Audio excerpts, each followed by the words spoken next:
estoy aquí. Y como dije la otra vez, esta mañana venía escuchando en el coche la canción esta de Mi esperanza está en Jesús. Y eso es lo que venía yo orando y pensando, ¿no? Mi esperanza está en Él y en el Espíritu Santo, ¿no? Que es su palabra, es su obra, y que sea Él, ¿no? El que habla en nuestros corazones esta mañana, también al mío. Vamos a comenzar con una oración. Sí, Señor, te damos gracias por poder estar una mañana más, Señor, un día más, reunidos en tu presencia. Te rogamos, Señor, por este tiempo de compartir tu palabra, Señor, que realmente sea tu Espíritu Santo, Señor, el que habla en nuestros corazones, y que tu palabra, Señor, sirva, Señor, traiga frutos, Señor, de santificación para tu pueblo, Señor, y de salvación para aquellos que no te conocen, Señor. Te rogamos, Señor, que una vez más, Señor, que tú hablas en nuestros corazones y que sea un tiempo de bendición y para tu gloria. Amén. Bueno, el título en esta mañana, ya que estamos en fecha así navideña, no sé si lo puedes poner, sí. El motivo de la Navidad. El texto que vamos a ver es este, Mateo 1:21, que dice así: y dará a luz un hijo y llamará su nombre Jesús, porque él salvará a su pueblo de sus pecados.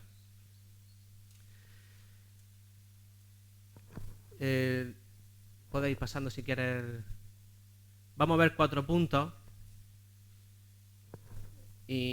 pero como yo creo que ya algunos lo podéis más o menos ir viendo, pero bueno, como ya soy un predicador experimentado, en lugar de seguir el orden natural, por así decirlo, del texto, lo vamos a ir viendo al revés, ¿no? Entonces vamos a empezar desde el final del versículo, hablaremos de los pecados, después hablaremos de salvación, después hablaremos de Jesús y por último hablaremos de la Navidad. Ahora ya iremos entrando en cada punto, iremos viendo algunos de sus puntos, pero vamos a comenzar con el pecado. El pecado, los pecadores y las consecuencias del pecado, ¿no? No podemos hablar del pecado y pasar por alto sus consecuencias. El pecado es un tema que estamos muy acostumbrados, ¿no?, a tratar en la Iglesia, porque a lo largo de la Biblia pues es un tema que se ve mucho, ¿no? Está muy presente en todo a lo largo de la Biblia y en nuestra vida, ¿no? Seguramente habéis escuchado muchas veces el significado, ¿no?, de la palabra pecado. Se suele decir que etimológicamente hablando, ¿no?, en cuanto a su origen, la palabra pecado significa errar el blanco. Y siempre nos viene a la mente, ¿no?, la imagen de una diana. Una diana, no nuestra hermana Diana, ¿no?, sino una diana de la que utilizamos, ¿no?, de la que se suele utilizar para jugar a los dardos o para el tiro con arco. Siempre nos suele venir esta imagen, ¿no?, a la mente de esta diana redonda, ¿no?, con las distintas áreas, cada una con su puntuación. Pero no es exactamente así el pecado, ¿no? No es que si da en el blanco tiene unos puntos y si no se van reduciendo los puntos, no. En este juego, por así decirlo, o da en el blanco o todo lo que no sea dar en el blanco no sirve para nada. Has perdido el juego, ¿no?, la partida. Esto nos puede un poco ayudar a entender, ¿no?, lo que es el pecado, pero vamos a ver lo que nos dice la Biblia y vamos a comenzar en Romanos 1, del 21 al 25, y dice así: pues habiendo conocido a Dios, no le glorificaron como a Dios, ni le dieron gracia, sino que se envanecieron en sus razonamientos y su necio corazón fue entenebrecido. Profesando ser sabios, se hicieron necios y cambiaron la gloria del Dios incorruptible en semejanza de hombre, de imagen de hombre, corruptible, de aves, de cuadrúpedos y de reptiles. Por lo cual también Dios lo entregó a la inmundicia en las concupiscencias de sus corazones, de modo que deshonraron entre sí sus propios cuerpos, ya que cambiaron la verdad de Dios por la mentira, honrando y dando culto a las criaturas antes que al Creador, el cual es bendito por los siglos. Amén. El apóstol Pablo nos revela en estos versículos cuál es la raíz del pecado. Vemos que los hombres, en lugar de glorificar a Dios como solo Él merece, quitaron esa gloria a Dios, esa gloria que pertenecía a Dios, y se la dieron a otras cosas, ¿no? Primeramente a ellos mismos, al mismo hombre, y luego ya a otras cosas, a otras criaturas. Esto lo vemos también muy claramente si nos vamos a Génesis, al primer pecado, por así decirlo, y lo analizamos detenidamente. Vemos en Génesis 3, del 1 al 6, pero la serpiente era astuta más que todos los animales del campo que Jehová Dios había hecho, la cual dijo a la mujer: ¿con que Dios os ha dicho no comáis de todo árbol del huerto? Y la mujer respondió a la serpiente: del fruto de los árboles del huerto podemos comer, pero del fruto del árbol que está en el medio del huerto, dijo Dios, no comeréis de él, ni le tocaréis, para que no muráis. Entonces la serpiente dijo a la mujer: no moriréis, sino que sabe Dios que el día que comáis de él, serán abiertos vuestros ojos y seréis como Dios, sabiendo el bien y el mal. Y vio la mujer que el árbol era bueno para comer, y que era agradable a los ojos, y árbol codiciable para alcanzar sabiduría. Y tomó de su fruto y comió, y dio también a su marido, el cual comió así como ella. ¿Con qué tentó la serpiente a Eva? Con ser igual a Dios. Si recordamos, este fue también, ¿no?, el primer pecado de Satanás, de Lucifer, ¿no? Recordamos que en su origen era un ángel, pero él quiso ser igual a Dios, él quiso ocupar el lugar de Dios y ser adorado como Dios. Y esto fue también con lo que tentó a Eva, ¿no? Le dijo: si comes, no va a morir como te ha dicho Dios, sino que va a ser igual a Dios. Y si nos paramos a pensar, esta es también la raíz, ¿no?, de todo pecado que comete el hombre hoy, ¿no? Todo se trata de no obedecer a Dios, a su palabra, sino hacer lo que yo quiero, lo que a mí me gusta. Yo soy el que decido, yo soy el que... y toda la gloria es para mí. Vemos como el ego, el orgullo está detrás de todo. Y es importante, ¿no?, que entendamos de dónde viene todo, ¿no?, de esta raíz. Porque no se trata solo de cometer un hecho en sí, ¿no?, como suele pensar el mundo. Cuando le preguntas a la gente si son pecadores, te dicen: bueno, yo no robo, no he matado, no soy un violador, no... Pero sabemos que no se trata de eso, ¿no?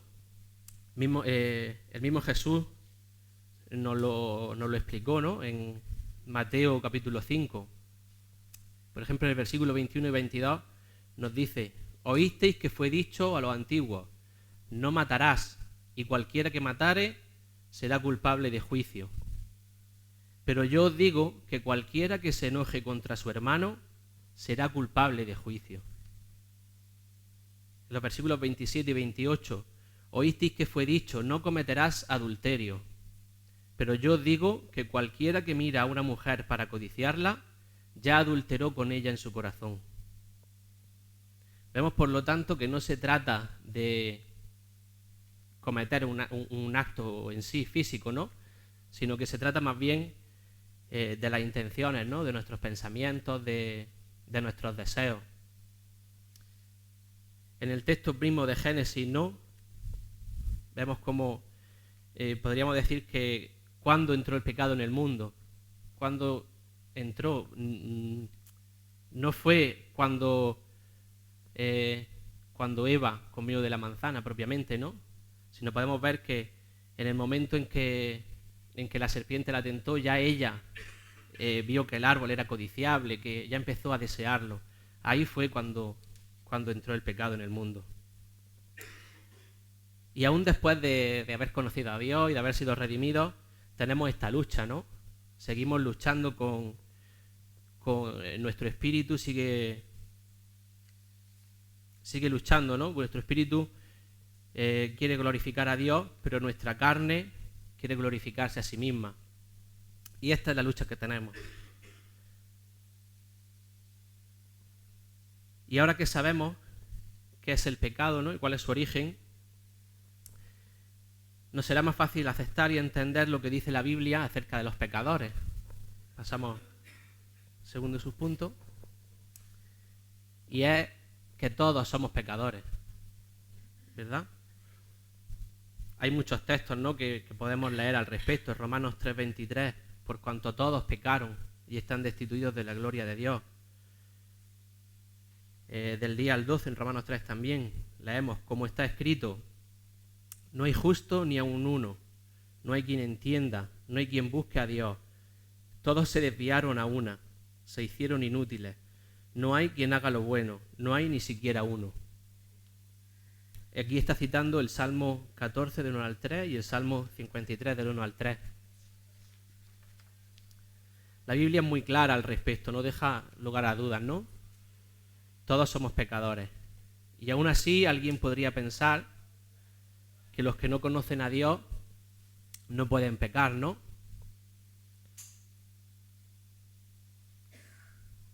Leímos antes en Romanos 1:21, pues habiendo conocido a Dios, ¿cómo me voy a rebelar contra alguien que no conozco, ¿no? ¿Cómo alguien que no conoce a Dios podría rebelarse contra él? Pero el apóstol Pablo se anticipa de algún modo a esta objeción, a esta pregunta, ¿no?, a esta duda, en los versículos anteriores a Romanos 1:21, y es que del 18 al 20 nos explica y dice: porque la ira de Dios se revela desde el cielo contra toda impiedad e injusticia de los hombres que detienen con injusticia la verdad. Porque lo que de Dios se conoce les es manifiesto, pues Dios se lo manifestó. Porque las cosas invisibles de Él, su eterno poder y deidad, se hacen claramente visibles desde la creación del mundo, siendo entendidas por medio de las cosas hechas, de modo que no tienen excusa. Dios se revela a través de la creación. Incluso en los corazones del ser humano, ¿no?, existe esa, podríamos decirlo, conciencia, ¿no?, que de algún modo alguien, incluso alguien que dice que no conocer a Dios, no creer en Dios, tiene un cierto sentido, ¿no?, de lo que es bueno, de lo que está bien y de lo que no. Es decir, Dios se ha revelado a la humanidad y no hay excusa. Como decíamos, en esa imagen de la diana, ¿no?, ese ejemplo que pensábamos de la diana, que solo el centro es lo que te da, por así decirlo, la victoria, y todo lo demás no te hace perder la partida. Pero si pensamos que tenemos quizá en el juego de los dardos, ¿no?, por ejemplo, normalmente son 3 dardos, creo, lo que se lanzan, ¿no? Pero si pensáramos que el juego no se trata de lanzar 3 dardos, sino que se trata de estar todo el día lanzando uno y otro y otro, ¿sería alguien capaz de que todos sus dardos dieran en el blanco?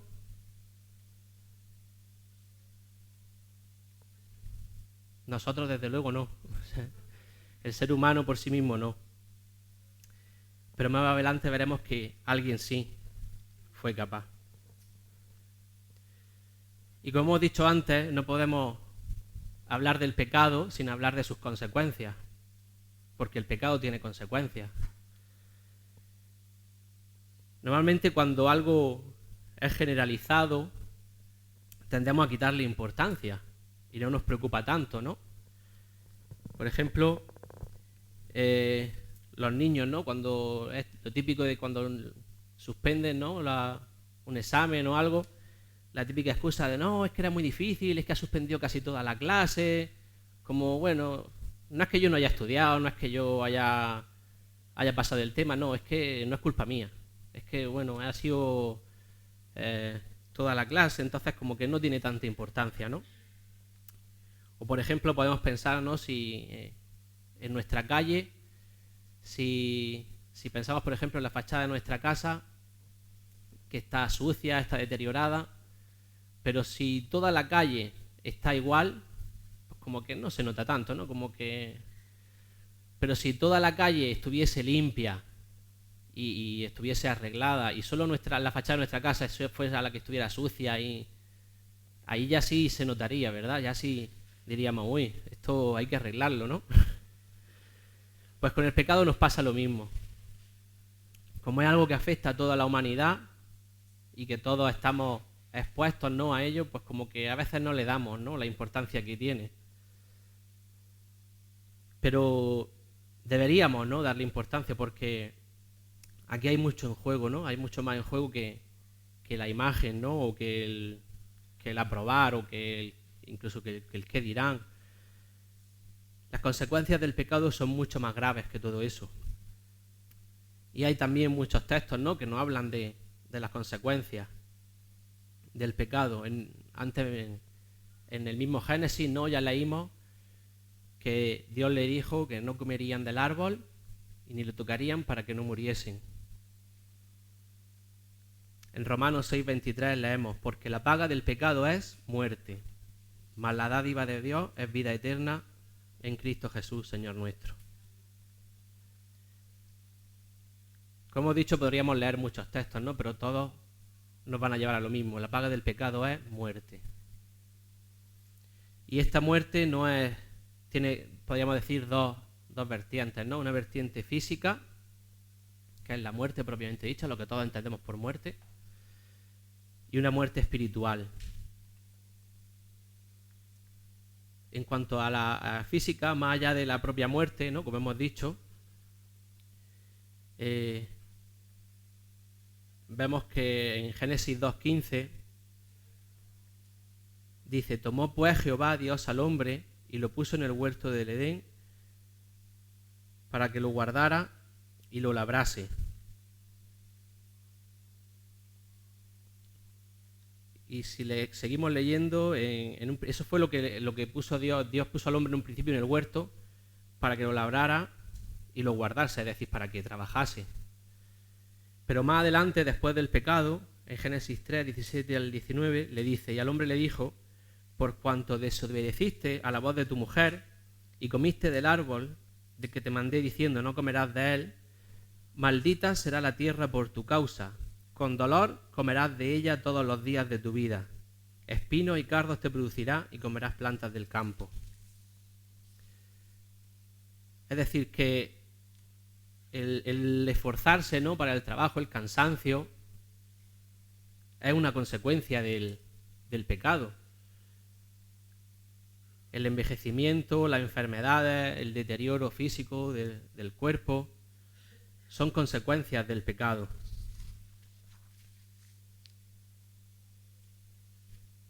Y finalmente le dice: porque con el sudor de tu rostro comerás el pan hasta que vuelva a la tierra, porque de ella fuiste tomado, pues polvo eres y al polvo volverás. Es decir, todo esto al final derivará en la muerte. Y también una muerte espiritual. ¿Qué entendemos por muerte espiritual? Pues entendemos por muerte espiritual la separación de Dios, el estar alejados de Él y no poder disfrutar de su presencia y su gloria. Si seguimos en Génesis 3 más adelante, en los versículos 23 y 24, dice: y lo sacó Jehová del huerto del Edén para que labrase la tierra de que fue tomado. Echó pues fuera al hombre y puso al oriente del huerto de Edén querubines y una espada encendida que se revolvía por todos lados para guardar el camino del árbol de la vida. En Isaías 59:2 Dios dice, 59:2: pero vuestras iniquidades han hecho división entre vosotros y vuestro Dios, y vuestros pecados han hecho ocultar de vosotros su rostro para no oír. Hay enemistad entre Dios y los pecadores, y la ira de Dios está sobre ellos, como vemos también en Isaías 57, 21. No hay paz, dijo Dios, para los impíos. La santidad de Dios hace que aborrezca el pecado y al pecador. No puede haber relación ni cercanía entre Dios y el pecado. Proverbios 3:32 nos dice: porque Jehová abomina al perverso, mas su comunión íntima es con los justos. Y en el 15:26 también leemos: abominación son a Jehová los pensamientos del malo. Es decir, que no puede haber relación entre Dios y el pecado. Dios abomina, ¿no?, como hemos leído, el pecado. Y el efecto que tiene para el hombre esta separación, este alejamiento, ¿no?, de Dios, que es su creador y su fuente de vida, vemos que es endurecimiento del corazón. Como leímos al principio en Romanos, su propio pecado hizo que se endurecieran sus corazones, de forma que los ojos y el entendimiento son oscurecidos a las cosas espirituales.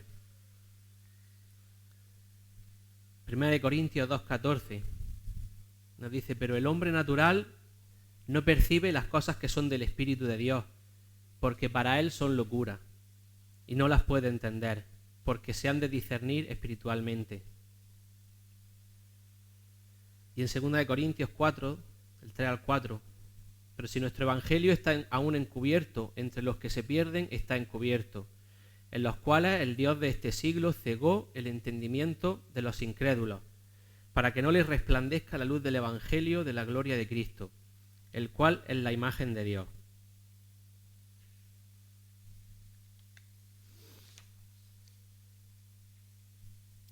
Vemos pues que el ser humano está totalmente corrompido y esclavizado por el pecado. El hombre, por tanto, no puede acercarse a Dios por sí mismo. No podemos salvarnos nosotros mismos, no podemos borrar ni limpiar nuestro pecado, ¿verdad? Y nuestra única esperanza es que nuestra salvación venga de Dios. Pasamos así al segundo punto, a hablar de la salvación, ya que el versículo original nos dice: porque salvará a su pueblo. Y lo primero que podríamos preguntarnos es que después de haber visto que fue el hombre, ¿no?, el que se apartó de Dios, el que desobedeció, el que se rebeló contra Dios, ¿por qué querría Dios salvarlo, no? Es una pregunta que podríamos hacernos lógica, ¿no? ¿Por qué querría Dios reconciliarse con quien se ha rebelado contra Él? Y la respuesta es sencilla y a la vez complicada. Es sencilla porque Dios mismo nos lo revela en su palabra, ¿no? No tenemos más que leerlo. Pero a la vez complicada porque se escapa, ¿no?, a nuestro entendimiento, a nuestro racionamiento humano. Nuestra mente, como he dicho antes, está esclavizada por el pecado y las cosas espirituales pues nos cuesta, ¿no? No las entendemos, ¿no?, con facilidad. Leemos en Efesios 2, del 4 al 7. Pero Dios, que es rico en misericordia, por su gran amor con que nos amó, aun estando nosotros muertos en pecados, nos dio vida juntamente con Cristo. Por gracia sois salvos. Y juntamente con Él nos resucitó. Y asimismo nos hizo sentar en lugares celestiales con Cristo Jesús, para mostrar en los siglos venideros las abundantes riquezas de su gracia, en su bondad para con nosotros en Cristo Jesús.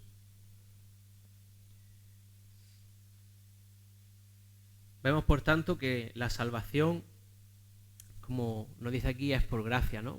Para mostrar al mundo su gracia, la gloria de su gracia, su abundante riqueza de su gracia, la abundante riqueza de su gracia. En Efesios 1, del 5 al 6, también leemos: en amor, habiéndonos predestinado para ser adoptados hijos suyos por medio de Jesucristo, según el puro afecto de su voluntad, para alabanza de la gloria de su gracia, por la cual nos hizo aceptos en el amado. Vemos pues que la salvación no se trata de que Dios haya visto algo bueno, ¿no?, en nosotros, haya visto algún motivo, ¿no?, para perdonarnos, sino que es por su pura gracia y por su pura voluntad. Y esto es lo que nos cuesta entender, ¿no? Tendemos a pensar que si recibimos algo es porque algo hemos hecho bien nosotros, ¿no? Es porque nos lo merecemos por algo. Y nada más lejos de la realidad, ¿verdad? Sabemos que es por su pura gracia y por su pura voluntad. ¿Y a quién salva? Pues nuestro texto dice que salvará a su pueblo. Pero ¿cuál es su pueblo?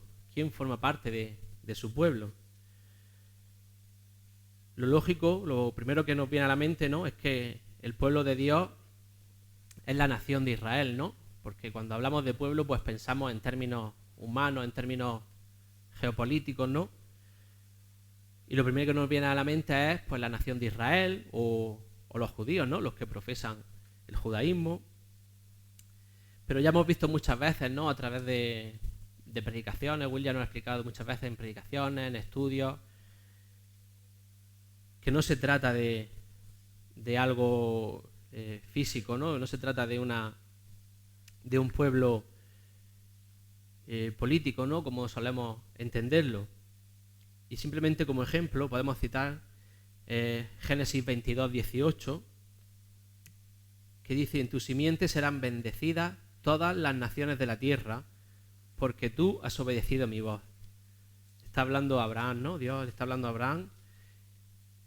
Y cuando habla de la simiente de Abraham, sabemos que se está refiriendo al Mesías, ¿no? En Hechos 13:48 dice: los gentiles, oyendo esto, se regocijaban y glorificaban la palabra del Señor, y creyeron todos los que estaban ordenados para vida eterna. Aquí vemos cómo también los gentiles, al escuchar el Evangelio, se regocijaban y glorificaban a Dios y creían. Es decir, que no se trata solo, ¿no?, de la nación de Israel o del pueblo judío. Aquí vemos cómo los gentiles también son salvos. Dios llama a formar parte de su pueblo a gente de cualquier origen o nación, de todos los rincones del mundo. ¿Significa esto entonces que toda la humanidad es pueblo de Dios? Pues tampoco. Vemos claramente en la Escritura que el pueblo está formado por un grupo concreto de personas, ¿no? Está limitado, como hemos leído antes, a personas escogidas por Dios. El texto que acabamos de leer, Hechos 13:48, nos dice que creyeron los que estaban ordenados para vida eterna, dando a entender que había también otros muchos que, habiendo escuchado el Evangelio y el mensaje, pues no creyeron. En Juan 17:2 leemos: como le has dado potestad sobre toda carne, para que dé vida eterna a todos los que le diste. Y más adelante en los versículos 6 al 11 dice: he manifestado tu nombre a los hombres que del mundo me diste.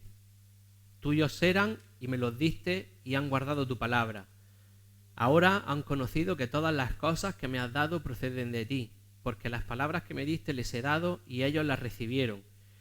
Y han conocido verdaderamente que salí de ti, y han creído que tú me enviaste. Yo ruego por ellos, no ruego por el mundo, sino por los que me diste, porque tuyos son.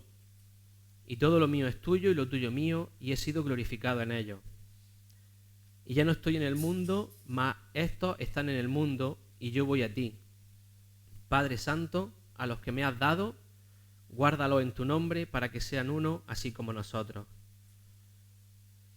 Vemos en estos versículos como varias veces hace referencia a los que me diste, ¿no? No dice claramente, no ruego por el mundo, sino por los que me diste. Esto no habla de un grupo concreto, ¿no? De un grupo reducido de personas, de un grupo escogido por Dios. Como leemos en Efesios 1, 4 al 5, ya lo hemos leído antes también. Según nos escogió en Él antes de la fundación del mundo, para que fuésemos santos y sin mancha delante de Él. En amor, habiéndonos predestinado para ser adoptados hijos suyos por medio de Jesucristo, según el puro afecto de su voluntad.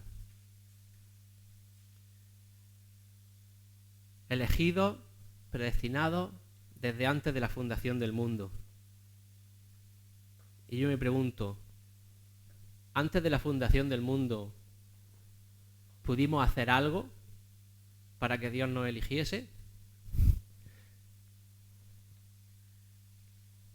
No es por lo que podamos hacer, sino, como hemos dicho antes, según el puro afecto de su voluntad. No es por nuestro mérito, por ninguna obra, ni pasada, ni presente, ni futura, que Dios nos elige, sino por su pura gracia y por su pura voluntad.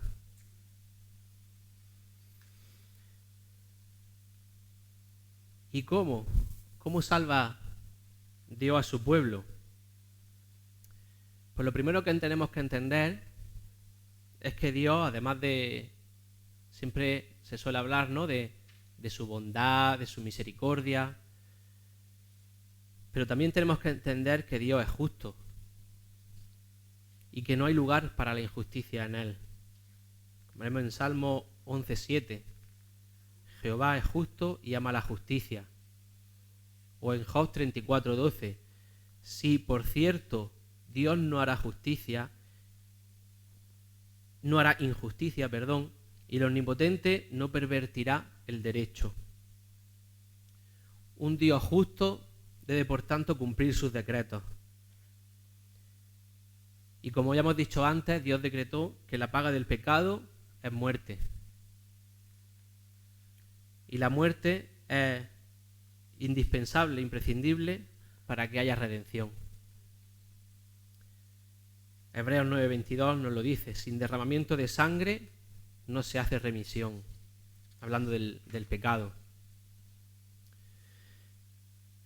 Por esto es que en el antiguo pacto Dios estableció, ¿no?, un sistema de sacrificios, como hemos visto muchas veces, ¿no?, conocemos, para que a través de la muerte, ¿no?, de los animales inocentes, pues los hombres pudieran tener perdón de sus pecados. Era necesario, ¿no?, la muerte de animales inocentes para que hubiese ese perdón de pecados. Sin embargo, esos sacrificios, ese sistema de sacrificios era imperfecto, ¿no? Era solo un anticipo, ¿no?, una imagen del sacrificio perfecto, ¿no?, que había de venir. Y ese es Jesús.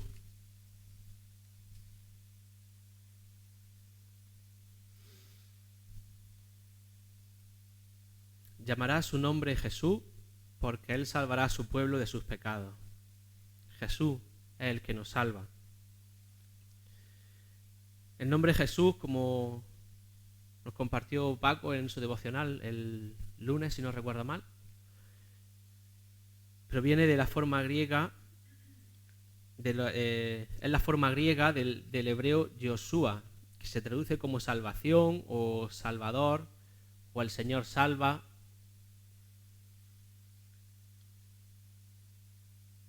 Pero como hemos dicho antes, la muerte es imprescindible para que haya perdón o remisión de pecados. Entonces, o bien morimos nosotros, que sería lo más lógico, morir nosotros para pagar nuestro propio pecado, o debe ser derramada sangre inocente, debe morir un inocente en nuestro lugar. En el antiguo pacto era un animal, ¿no? El que se sacrificaba. De manera que al sacrificar normalmente era un cordero, ¿no? Lo que se sacrificaba, el pecador era limpio, ¿no? De los pecados que había cometido. Pero como hemos dicho, estos sacrificios solo eran un anuncio, ¿no? O una imagen del plan redentor de Dios, el Evangelio. Ya desde la antigüedad, Dios anunció muchas veces y de muchas maneras que enviaría un Mesías, un Salvador para su pueblo. Y cumplió su promesa en Jesús. Dios envió a su propio Hijo como Cordero para un sacrificio perfecto y eterno. Juan 1:29 dice: el siguiente día vio Juan a Jesús que venía a él y dijo: he aquí el Cordero de Dios, que quita el pecado del mundo. No un cordero cualquiera que quitaba el pecado de una persona, sino el Cordero de Dios que quita el pecado del mundo. Jesús es el Cordero que murió en expiación por los pecados de su pueblo, proveyendo salvación eficaz y eterna para los suyos. Solo Jesús pudo desempeñar este papel, porque es el único Dios hombre, 100% hombre, para poder redimir a los hombres, y 100% Dios para que su sacrificio tuviese eficacia eterna.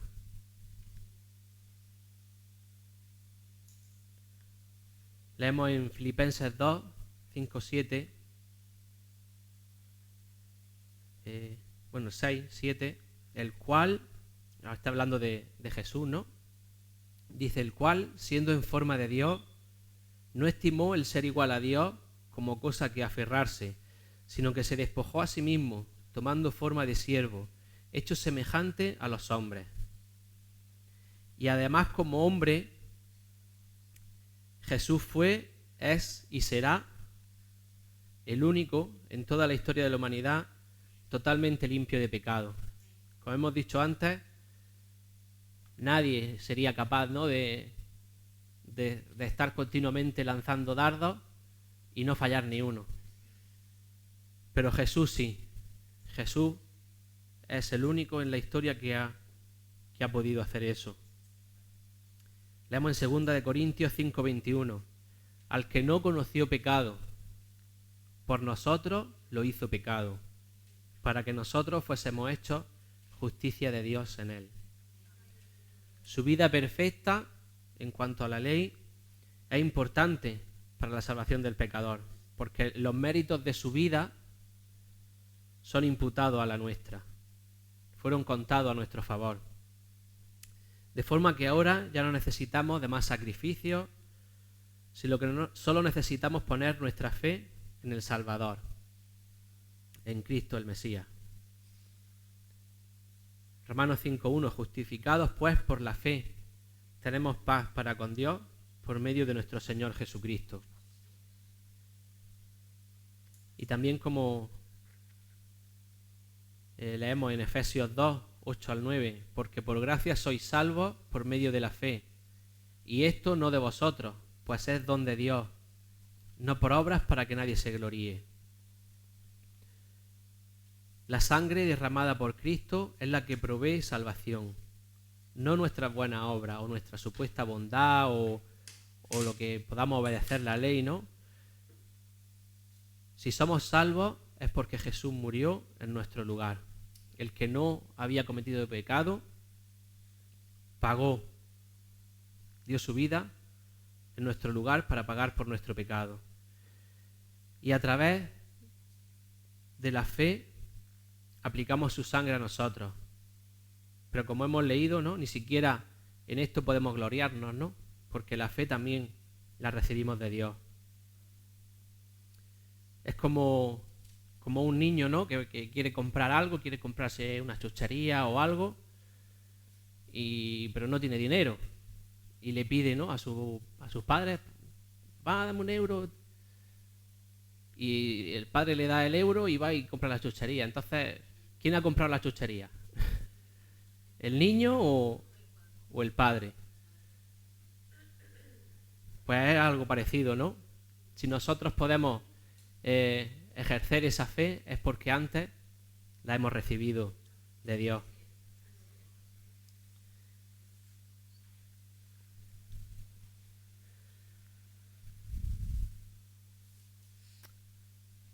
Y pasamos al segundo, bueno, estamos ya en el tercer punto. Hemos hablado de Jesús como Cordero, ¿no? Y vamos a hablar como Jesús, como el ungido. Leemos en Lucas 24:44, que dice, les dijo, estas son las palabras que os hablé estando aún con vosotros, que era necesario que se cumpliese todo lo que está escrito de mí en la ley de Moisés, en los profetas y en los salmos. En Jesús se cumplen todas las profecías mesiánicas del Antiguo Testamento. Algunas de ellas, si no nos vamos a poner a analizar todas, ¿no? Pero algunas con asombrosa exactitud, ¿no? Algunas profecías vemos que eran muy, muy concretas y se cumplen en Jesús. Por ejemplo, como vimos la semana pasada, ¿no? En la predicación del pastor, su nacimiento en Belén, ¿no? Algo muy Belén, que era un pueblo, ¿no? Tan pequeñito, tan insignificante, por así decirlo, y cómo Dios cumplió que Jesús naciese en Belén de forma milagrosa, ¿no? Como vimos, porque ni siquiera vivían allí sus padres, María o José no vivían allí. Jesús, por lo tanto, es el ungido de Dios, el Mesías prometido desde el principio. Como hemos visto también, lo ha explicado Will muchas veces, Mesías es la palabra hebrea, por así decirlo, y Cristo es griego, vienen a significar lo mismo, que es ungido.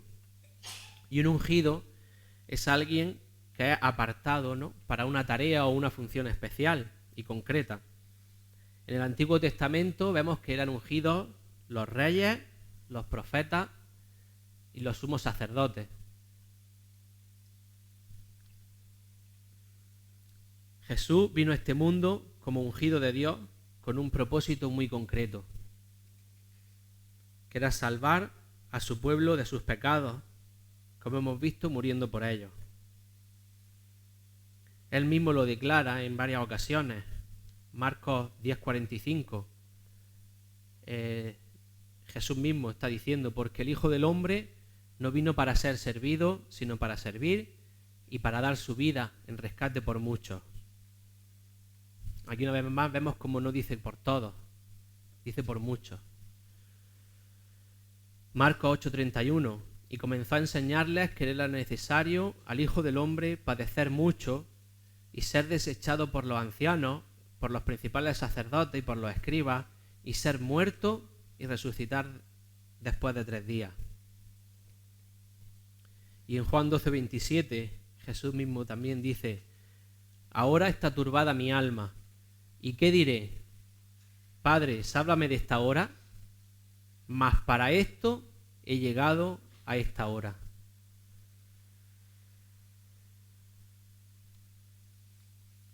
Ese fue el motivo por el que Jesús vino a este mundo, para dar su vida en expiación por nuestros pecados. Por lo tanto, no podemos desligar su muerte de su nacimiento, porque este era el propósito de su primera venida. Y esto nos lleva al último punto, que es el principio, ¿no?, del versículo. Dará a luz un hijo, es decir, nacerá. Como hemos dicho antes, uno de los requisitos que debía cumplir Jesús para poder redimir eficazmente al hombre era ser hombre al 100%. Y para eso, pues, debía nacer como hombre, de una mujer, ser engendrado y no creado o transformado. Y al mismo tiempo debía ser engendrado por Dios para ser 100% Dios. Si Jesús hubiese sido engendrado por un hombre, como José hubiese sido en este caso, el esposo de María, no sería Dios, sería un hombre, ¿no? Como cualquier otro. Esto implica que habría nacido con pecado, con el pecado heredado de Adán, y por lo tanto no hubiese podido ser el Mesías Redentor.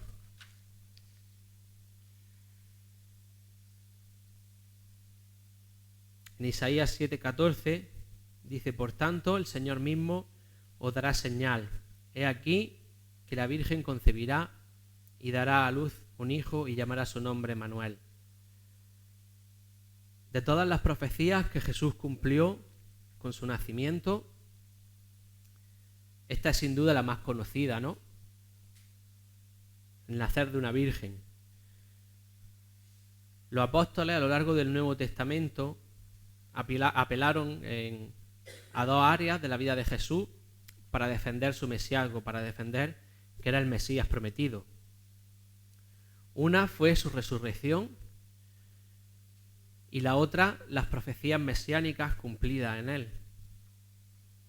El Antiguo Testamento fue escrito a lo largo de un periodo de alrededor de 1000 años y este periodo terminó aproximadamente 400 años antes del nacimiento de Jesús.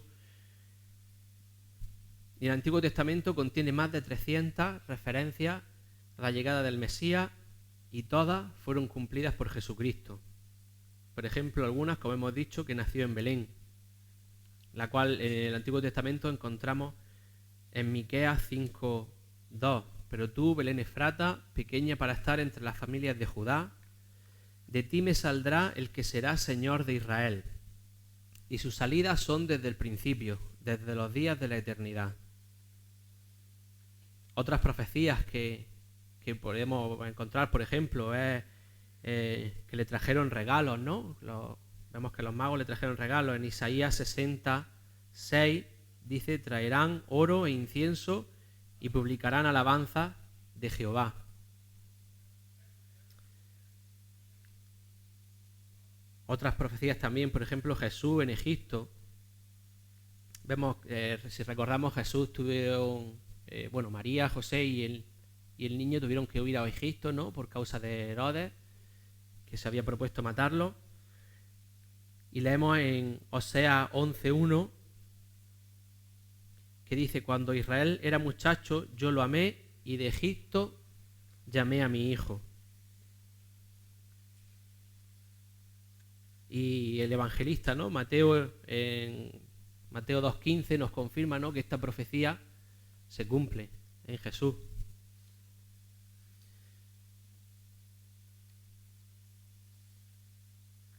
A la luz de todo lo que hemos visto hasta ahora, entendemos que el nacimiento de Jesús fue un hecho de suma importancia, ¿no?, para la historia de la humanidad.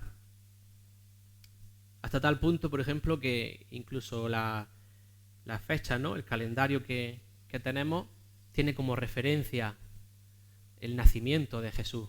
Hablamos de antes de Cristo en cuanto a los años, siempre antes de Cristo, después de Cristo. Que aunque sabemos que hay un margen de error, ¿no?, humano ahí, pero la intención era tomar el nacimiento de Jesús como referencia. Y si para el mundo en general es algo importante, históricamente, ¿cuánto más para su Hijo? Para aquellos que por su gracia formamos parte de su pueblo redimido. Personalmente, creo que hacemos bien en celebrar la Navidad y el nacimiento de nuestro Salvador. Aquí sé que puede haber cierta polémica, ¿no?, porque hay gente hermanos, ¿no?, que piensan que no debemos celebrar la Navidad, otros que sí. Por eso digo que personalmente yo entiendo que hacemos bien en celebrarla.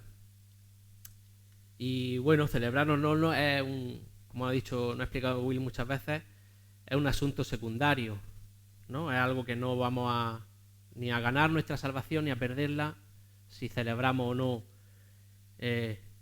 la Navidad. No es algo que determine si somos salvos o no. Pero lo que sí podemos tener en cuenta, creo que debemos tener en cuenta, es el modo, ¿no?, en que la celebramos, si decidimos celebrarla.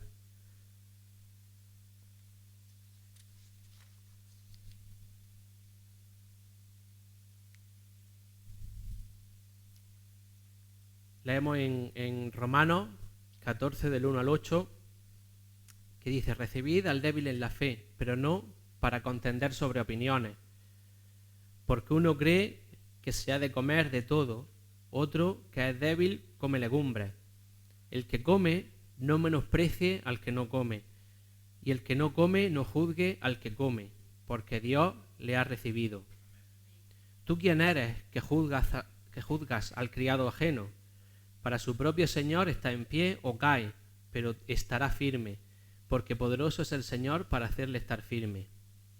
Uno hace diferencia entre día y día, otro juzga iguales todos los días. Cada uno esté plenamente convencido en su propia mente. El que hace caso del día, lo hace para el Señor, y el que no hace caso del día, para el Señor lo hace. El que come, para el Señor come, porque da gracia a Dios, y el que no come, para el Señor no come, y da gracia a Dios. Porque ninguno de nosotros vive para sí, y ninguno muere para sí. Pues si vivimos, para el Señor vivimos, y si morimos, para el Señor morimos. Así pues, sea que vivamos o que muramos, del Señor somos. Y esto es lo que debemos tener en cuenta, ¿no?, en este asunto de celebrar o no la Navidad. El que la celebre para el Señor. Y el que no la celebre, pues que no la celebre para el Señor. Pero como hemos dicho, sea que la celebremos o no, o sea, si decidimos celebrarla, el modo en que la celebramos sí que puede influir, ¿no?, en nuestra santificación, por así decirlo, puede mostrar un poco el estado, ¿no?, de nuestra alma. Vemos cómo desgraciadamente el mundo ha tomado la Navidad y la han convertido en una fiesta mundana más, ¿no? Por un lado vemos cómo se utiliza la Navidad como excusa para el disfrute, ¿no?, del propio ser humano en el sentido carnal, ¿no?, para sus excesos, borracheras, en fin, todo tipo de lo que el mundo entiende por fiesta, ¿no? Por el otro lado vemos también que se ha convertido en la época más consumista del año, ¿no?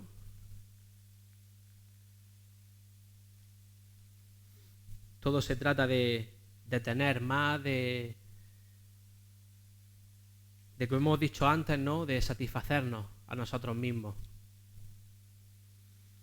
Incluso los que aparentemente celebran la Navidad de una forma más sentimental, podríamos decir, lo hacen desde un punto de vista humano, apelando al ego y a los sentimientos humanos, como hablan de amor, la amistad, la familia, el compañerismo, la solidaridad, la bondad, la misericordia, que todo eso está bien, ¿no? Pero vemos cómo se celebra desde una perspectiva humana, desde un punto de vista humano, alimentando y acrecentando el ego del hombre.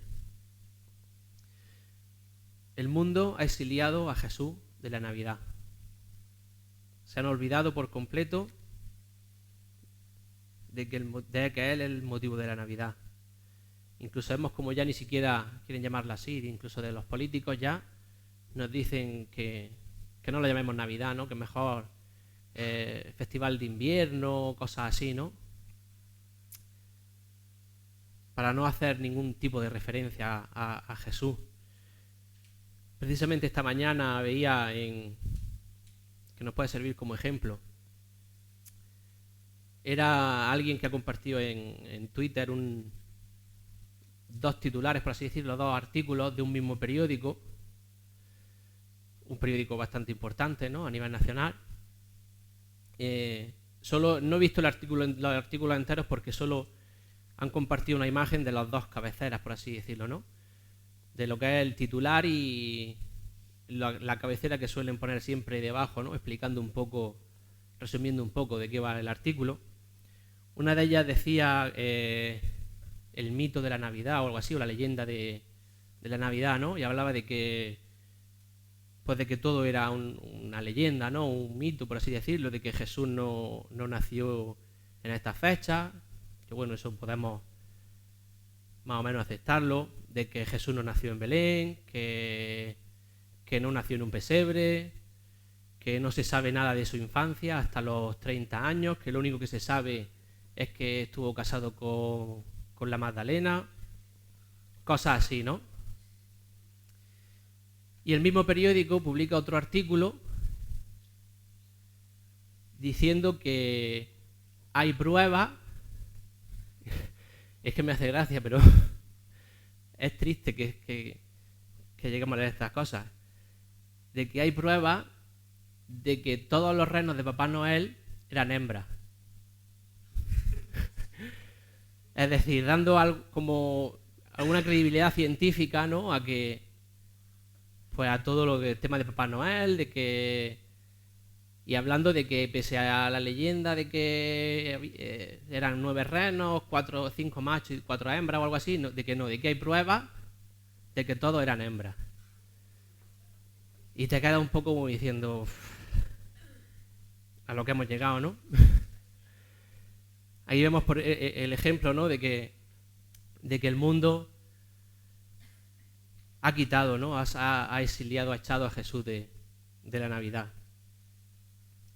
Muchas veces hablamos, ¿no? de la Navidad como el cumpleaños, ¿no? de Jesús, y al protagonista lo han quitado.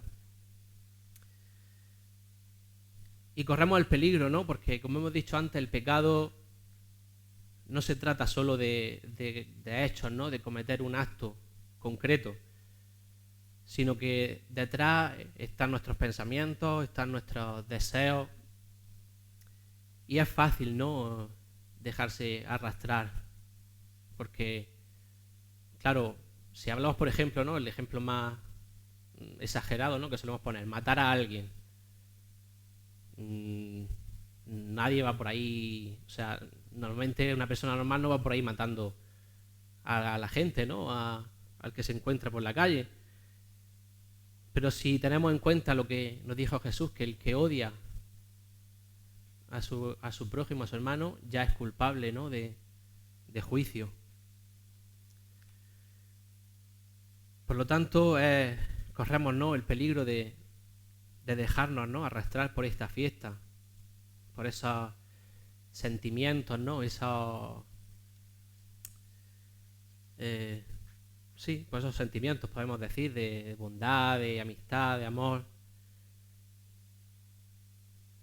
de engañarnos, ¿no? De ver, es muy fácil caer en esa red, ¿no? Con el peligro añadido, ¿no? de que se disfraza de fiesta cristiana, ¿no?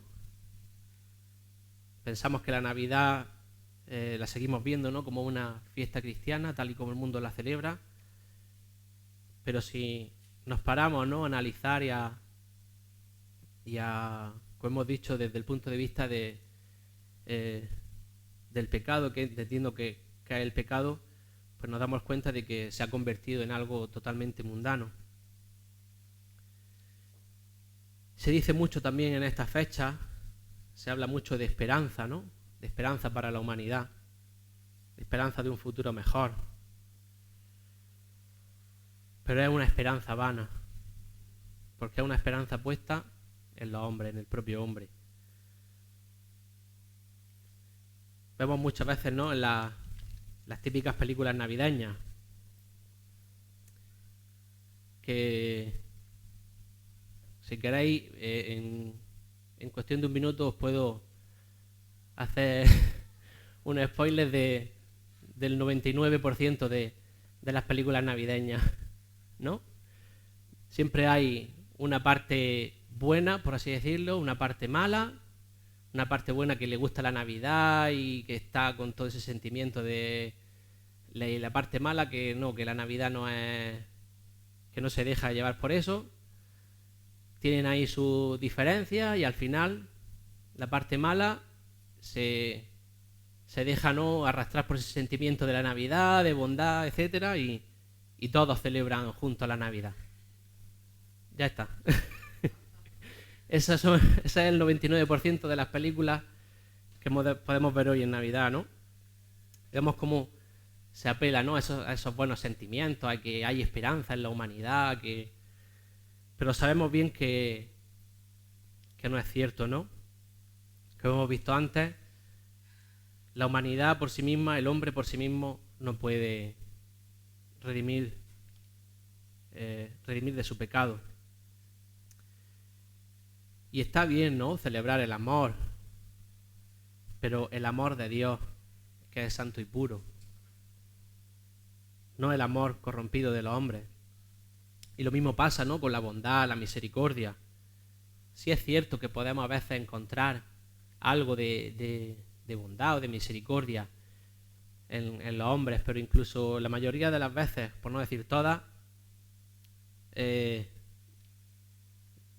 trata de, como decíamos antes, de alimentar el ego, ¿no?, y el orgullo del hombre. Y la gente hace misericordia, pero no por el hecho de hacer misericordia pensando en la otra persona, sino por alimentar su propio ego, por decir, mira qué bueno soy, mira qué generoso soy con los pobres, o mira qué bueno soy, que ayudo a tal persona.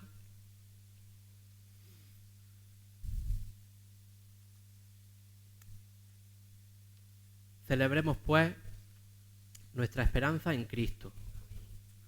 No la esperanza de que la humanidad cambie para mejor, de que los hombres sean más buenos, de que los hombres se aparten del mal. Nuestra esperanza de un futuro mejor está en Cristo, en la presencia de Dios, no por el mérito de los hombres, sino por su gracia, como hemos visto.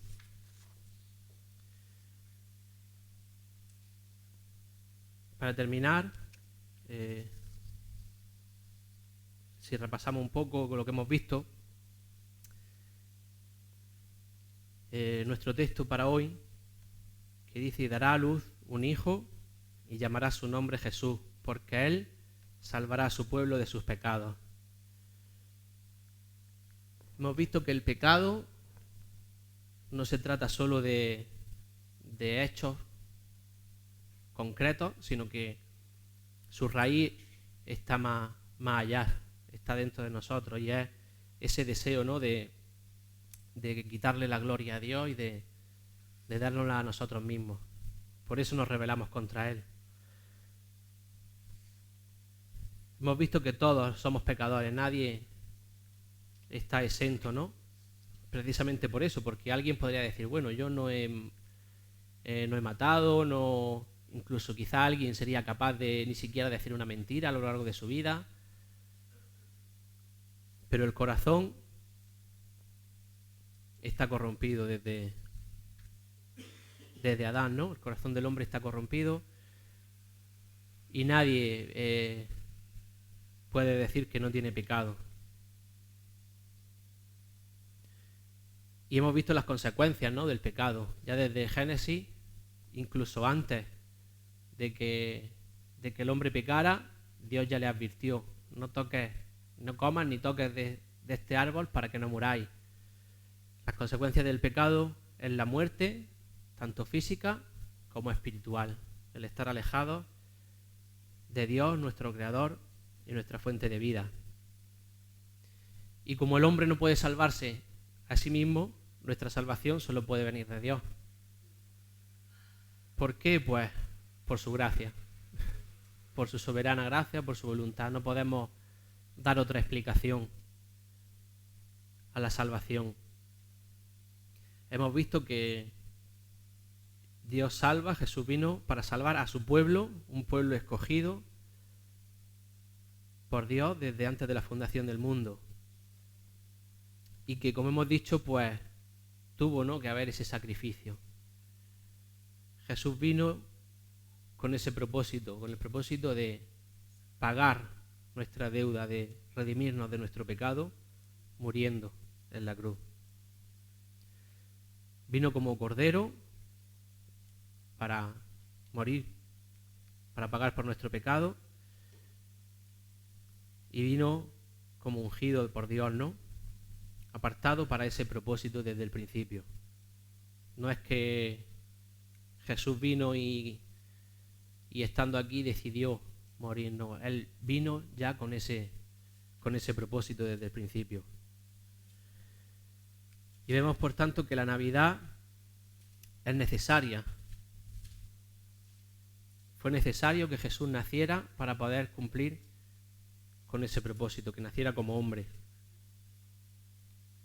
Y finalmente hemos hablado de la celebración de la Navidad, de la libertad, ¿no?, para celebrarla o no, pero siempre con cuidado, teniendo en cuenta los peligros, ¿no?, de dejarnos arrastrar por el humanismo, ¿no?, que reina en nuestros días, que impera en nuestros días. Finalmente, si eres redimido, si formas parte, ¿no?, de ese pueblo apartado por Dios, del que hemos hablado, celebre o no la Navidad, te animo a que no olvides nunca que Jesús es el protagonista. Que la Navidad tiene un motivo y un propósito. Y sobre todo, pues, como hemos dicho, si la celebramos, tener ese cuidado, ¿no?, de estar atentos y no dejarnos arrastrar, de no olvidarnos nunca de que Jesús es el verdadero motivo, el verdadero protagonista de la Navidad. Si no eres redimido, si aún no eres consciente de tu situación delante de Dios y no has visto tu necesidad de salvación, te recuerdo, como hemos dicho también antes, que no tienes excusa delante de Dios. Él se ha revelado a través de su creación y a través de su gracia común. Y cuanto menos después de haber escuchado el Evangelio. Pero la buena noticia para ti es que aún hay tiempo. Jesús dijo, la Biblia nos dice, buscarle mientras puede ser hallado. Todavía puede ser hallado. Hoy puede ser día de salvación para ti. Amén.